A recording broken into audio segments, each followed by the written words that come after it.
June 11. Return to the Lord. Return, O Israel, to the Lord your God, for you have stumbled because of your iniquity. Hosea chapter 14, verse 1. From the beginning, men and women have shown a great ability for avoiding responsibility. When the Lord called to Adam in Eden to hold him accountable for the first sin, Adam's response was not to accept responsibility, but to blame the woman whom you gave to be with me. Eve responded similarly, the serpent deceived me.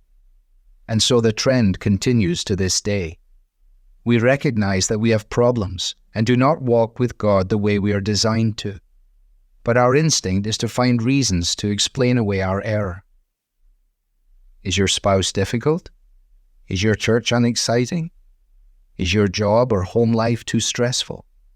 No matter what the excuse might be, we're often slow to recognize that when we feel out of touch with God, the cause primarily lies within, and that there is no legitimate excuse for our sin.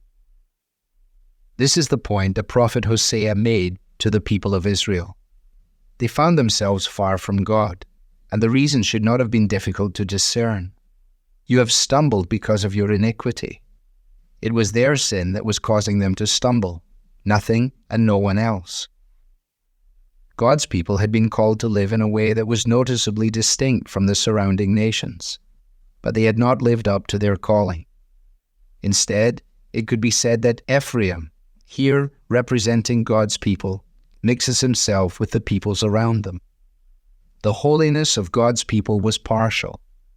The Lord described them in that same verse as a cake not turned. Their holiness was like a cake with an entire side uncooked, one that looked good but was inedible. Why were they so half-hearted? Because their love for God was not faithful but superficial, like a morning cloud, like the dew that goes early away. Do you see yourself in these descriptions? Is your life indistinct from the unbelieving world? Do you like to keep areas of your life to yourself rather than give all your life to God? Do you regularly resolve to love and obey God, but never turn resolution into reality? If you do, what is the road to recovery? It can only be the road of return. The Lord God extended his compassionate hand to these wayward people and invited them back. Return, O Israel, to the Lord your God. If they would just turn from their sins and come back to him, they would experience spiritual and relational restoration.